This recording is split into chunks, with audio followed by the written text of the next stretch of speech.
Happy new year to all of you in advance. आज इस साल का आखिरी महीना का आखिरी दिन है, यानी कि कल से हम सभी की ज़िंदगी की फिर से एक नई शुरुआत होने वाली है। अब फिर से नई शुरुआत क्यों? क्योंकि देखिए, कहीं न कहीं हर चीज़ की एक शुरुआत फिर से होती ही है।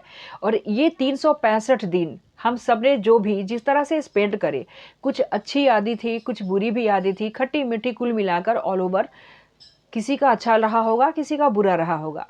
तो ये मैटर नहीं करता कि ये जो साल अब निकल चुका ये कैसा था। मैटर ये कर रहा है कि ये आने वाला साल यानी कि पूरा 365 दिन आपके हाथ में है। हम सभी कहीं न कहीं अपनी लाइफ में कुछ गलतियाँ भी करते हैं, कुछ अच्छी चीज़ें भी ऐड ऑन करते जाते हैं। तो इन सारी चीज़ों की एक यादगार हम जर्नल राइटिंग में ज़रूर लिखते हैं। तो नए साल में मेरी ये पर्सनल व्यू है कि एक जर्नल राइटिंग ज़रूर स्टार्ट करें। और जो भी आपने पास्ट मिस्टेक करी है या जो भी अचीवमेंट्स करी है ना, ये 2024 का ये आखिरी दिन जो चल रहा है, एक बार ज़रूर लिख लें। आपने अपनी लाइफ में अचीव किया ना, उसके लिए एक ग्रैटिट्यूड ज़रूर फ़ील करें, ग्रैटिट्यूड लिस्ट ज़रूर बना लें। और आने वाला साल आपका कैसा होगा, किस तरह से होगा, एक पर्सनल गोल ज़रूर सेट कर लें। क्योंकि क्या होता है ना कि हम सभी अपनी लाइफ में इतने बिज़ी हो जाते हैं कि अपने गोल्स पे काम करना भूल ही जाते हैं। सभी को खुश करने के चक्कर में, सभी की बातों का बुरा मानने में, सबसे कंपैरिज़न करने में, जीवन के कुछ ऐसे उतार-चढ़ाव होते हैं। हर किसी की लाइफ में रोलर कोस्टर्स तो आते ही हैं, है ना? लेकिन हम कहीं न कहीं अपने खुद की खुशी को ही भूल जाते हैं, अपने खुद के ग्रोथ को भूल जाते हैं, अपने अचीवमेंट्स को भूल जाते हैं, अपने दुखी वाले जो पार्ट होते हैं उनको भूल जाते हैं। कहीं न कहीं हम सैक्रिफाइसेस करते रहते हैं। तो अब बारी है आपके खुद के ऊपर काम करने की। यानी कि मेरे कहने का मतलब है, बस 1 साल खुद को दे दीजिए। ये पूरा का पूरा 2025 खुद को गिफ्ट करने वाले हैं आप। ऐसा आपको अपने डायरी में लिखना है। वो इसलिए कि अभी तक जितने साल आपने स्पेंड कर दिए, हर किसी के साथ आगे-पीछे घूमते हुए, किसी की सुनते हुए, किसी को सुनाते हुए, जितने भी गिले-शिकवे थे ना, सबको अब आप साइड कर दो। और सब गिव इसलिए कि आप दूसरे को माफ़ नहीं कर रहे हैं। फ़ॉरगिव इसलिए कि आप खुद के प्रति आपको अच्छा अब रहना है, बनना है। हम अपनी लाइफ़ में इतने पास्ट लगेज को ढोते हैं ना, दूसरे ने ये किया, दूसरे ने मेरे को हर्ट कर दिया, उन्होंने ऐसा बोला, करके हम कई साल की इतनी सारी बातों को ढो रहे होते हैं। हम अपने आने वाले फ्यूचर पे बिल्कुल ध्यान नहीं देते और अपनी लाइफ को और ज़्यादा ख़राब करते जाते हैं। तो इसलिए इस साल किसी भी तरह की मिस्टेक नहीं। इस नए साल में सबसे इम्पॉर्टेंट 3 चीज़ें जिसे आप डायरी में लिख लो। नंबर 1 पे आता है सेल्फ लव। सेल्फ लव 1 साल पूरे यानी कि 2025 में सिर्फ़ और सिर्फ़ आपको खुद के बारे में सोचना है। Self love does not mean that being a selfish. आप सेल्फिश नहीं हो और इसको सेल्फिश बनना नहीं बोलते। बहुत लोग इसको डिफ़ाइन करते हैं सेल्फिश बनना। सेल्फ लव मीन्स खुद के बारे में बिल्कुल एक वर्ड भी आपको रॉन्ग नहीं बोलना है। आपको खुद के बारे में ऐसा परसेप्शन नहीं बनाना है कि मेरे अंदर किसी भी तरह की क्वालिटीज़ नहीं है। क्या होता है ना कि लोग जब किसी लक्ष्य को टारगेट करते हैं, कोई गोल होता है उसकी लाइफ़ में, तो वो अपने गोल पे फ़ोकस नहीं होते, सीधे उनको रिज़ल्ट चाहिए होता है। रिज़ल्ट नहीं मिलने पे क्या होता है ना कि वो खुद को हर्ट करते हैं ये बोलकर कि मैं तो इस लायक थी नहीं या फिर था ही नहीं।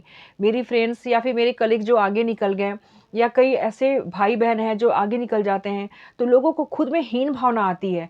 तो इन सब चीज़ों को लेट गो करना है, साइड करना है, खुद को फ़ॉरगिव करना है, दूसरों को फ़ॉरगिव करना है और बस आगे बढ़ते रहना। सिर्फ़ और सिर्फ़ प्रोग्रेस पे आपको ध्यान देना है। इसीलिए इस साल आपको सेल्फ लव पे ध्यान देना है। नंबर 2 पे आता है self care. Self care means अपने आप को देखें, मिरर के सामने खड़े हों, खुद में एक स्माइलिंग फेस बना लें। क्या आप में अच्छी चीज़ें हैं, उस पे फ़ोकस करें। कभी भी ये देखकर नहीं कहना कि यार मैं तो बहुत दिखने में ख़राब हूँ या मुझे ऐसा होना चाहिए था, मेरे से तो बहुत अच्छे अच्छे लोग हैं। किस चीज़ में आपकी दिलचस्पी है, उसके बारे में आप सोचिए। जिस भी तरह से हो सके अपना खुद का ख़्याल रखें आप। नंबर 3 पे आता है सेल्फ टॉक। सेल्फ टॉक बहुत ही ज़रूरी है। हम अक्सर क्या करते हैं ना कि अपनी टाइम को इतना ज़्यादा बिज़ी कर देते हैं कि हमेशा दूसरों से चैट में या बातें करते रहते हैं, दूसरों की बातें सुनते हैं, उनको समझाने की कोशिश करते हैं। किसी भी तरह से कोशिश करते हैं कि वो हमसे खुश रहे और अगर सामने वाला खुश नहीं है, तो उसका सीधे बुरा इम्पैक्ट आप पे पड़ता है और आप कहीं न कहीं अपने आप को हर्ट करते हो और बुरा फ़ील करते हो। तो हमेशा पॉज़िटिव सेल्फ टॉक खुद से करें कि लेट इट गो, कोई नहीं करता है अगर आपकी फ़िक्र तो कोई बात नहीं, कोई आपकी केयर नहीं करता है तो कोई बात नहीं, आपसे कोई प्यार नहीं करता तो कोई बात नहीं। आप खुद के लिए हो, खुद के लिए आपको जीना है। देखिए एक सीधी-सी बात है, दुनिया में जब एक बच्चा आता है ना, उसके बगैर भी ये दुनिया चलती है और जब वही बच्चा अगर चला भी जाए, बड़ा हो, अपनी ज़िम्मेदारियों को अगर पूरी तरह से निभा ले, एक समय सबका आता है ना, तो जाने से भी किसी को कोई फ़र्क नहीं पड़ता। तो ये तो कड़वा सच है कि जो आया है वो गया है, तो किसी के ना आने से ज़्यादा फ़र्क पड़ता है और ना ही जाने से, है ना? काम सबके बगैर भी चलता है, क्योंकि ये प्रकृति का नियम है। तो जब हर कुछ हमें पता है, तो फिर हम अपने टाइम को वेस्ट क्यों करते हैं? हाँ, ये कोशिश ज़रूर करनी चाहिए कि हम जहाँ भी रहें वहाँ पॉजिटिव वाइब्रेशन दें, हर किसी को खुशियाँ बाँटें और तब आप बाँट सकते हैं ना जब आप खुद खुश रहना सीखोगे। तो एक बहुत ही इम्पोर्टेंट टिप्स है कि जहाँ भी जाएँ एक पॉजिटिव वाइब्रेशन आनी चाहिए। अपने ऑरा को इतनी ज़्यादा पॉजिटिव रखें ना कि आपकी प्रेज़ेंटेशन से ही हर किसी के चेहरे पे स्माइल आ जाए। वो कब होगा? जब आपके खुद का कप भरा होगा। यानी कि जब तक आपका खुद का कप भरेगा नहीं, आप दूसरों के कप को कैसे फ़िल करोगे? खुद को खुश नहीं रखोगे, तो दूसरों को खुश रखना इम्पॉसिबल है। एक हारा हुआ इंसान, एक दुखी इंसान कभी दूसरों के चेहरे पे स्माइल का रीज़न नहीं बनता है। इसीलिए सबसे पहले always try to keep smile on your own lips. आपको देखकर, आपको खुश देखकर लोग खुद ब खुद खुश हो जाएँगे। एक अगर हाउसवाइफ होती है ना, पूरे दिन अगर खाना बनाती है, सब काम कर लेती है, परफेक्ट है, लेकिन थक कर, हार कर अपने रूम में सोने जाती है और जब बच्चे उसके पास जाते हैं और डिप्रेस्ड होकर जवाब देती है या चीखती है, चिल्लाती है कि मेरे पास से जाओ, पूरे दिन काम करके मैं थक चुकी हूँ। उसके चेहरे पर अगर स्माइल नहीं होता, तो क्या घर के लोग खुश रहते हैं? कोई ना कोई बुराई ही करेंगे और इतने काम करने के बावजूद भी किसी भी तरह का रिवार्ड नहीं मिलता। क्यों? क्योंकि आप खुद ही खुश नहीं हो। तो इसलिए हमेशा इंसान को ये सोचना चाहिए कि सेल्फ लव करे, सेल्फ केयर करे एंड सेल्फ टॉक करे। किसी भी तरह की प्रॉब्लम है, खुद से बात करे कि मैं आज परेशान क्यों हूँ? क्या रीज़न है? अगर भगवान ने मुझे घर दिया है, मुझे अगर बच्चे दिए हैं, मेरी फैमिली अगर अच्छी है, सबके प्रति ग्रैटिट्यूड फ़ील कीजिए। नहीं भी अच्छी है तो आपको ये नहीं बोलना है कि वो बुरा है या उसमें बुराई है, उन लोगों ने मुझे ये सब क्यों कह दिया? बिल्कुल नहीं कहना। यही तो चीज़ें आपको नहीं करनी है। इस साल आपको 2 चीज़ें बहुत इम्पोर्टेंट है, लेट इट गो करना एंड फॉरगिवनेस। 2 चीज़ें बस करना सीख लीजिए। यूनिवर्स खुद ब खुद हर चीज़ आपको देने लगेगा।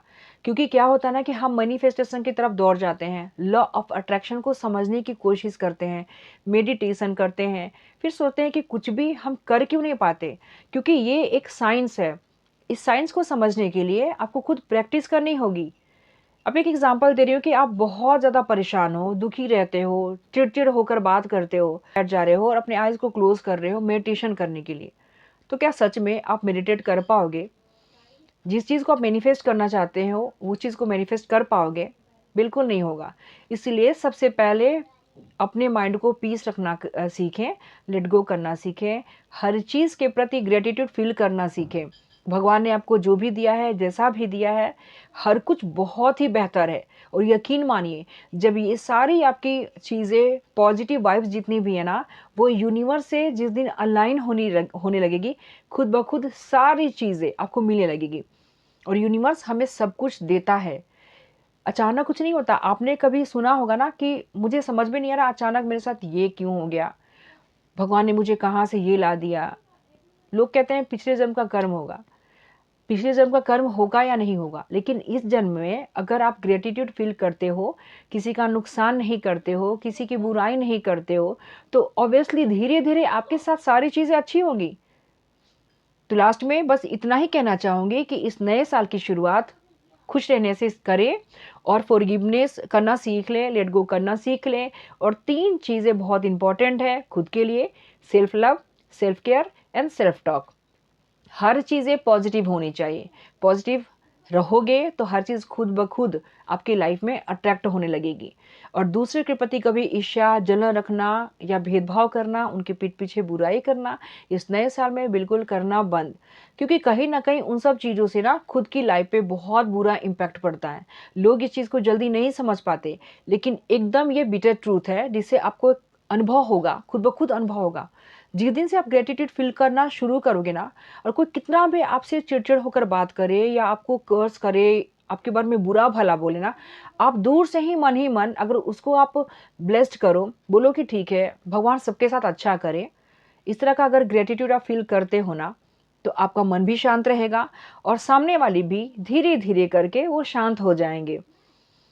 क्योंकि हम सभी कहीं ना कहीं एक साइंस से ही जुड़े हुए हैं। हर कुछ हमारी लाइफ में जो भी चीज़ें मिलती है ना कहीं परमात्मा से हम अलाइन होते हैं। हमारी एक भी पॉजिटिव फीलिंग्स भगवान के पास ज़रूर जाती हैं और उसका ही आउटपुट हमें देखने के लिए मिलता है। तो बस मैं यही ब्लेस्ड करती हूँ कि आप सभी अपनी लाइफ में बहुत खुश रहें, बहुत हैप्पी रहें और हमेशा खुद का ख्याल रखें।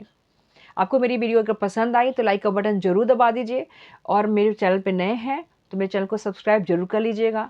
नोटिफिकेशन बेल दबाना बिल्कुल ना भूलें। मैं फिर मिलती हूँ ऐसे एक वीडियो के साथ। तब तक के लिए धन्यवाद। Happy new year once again.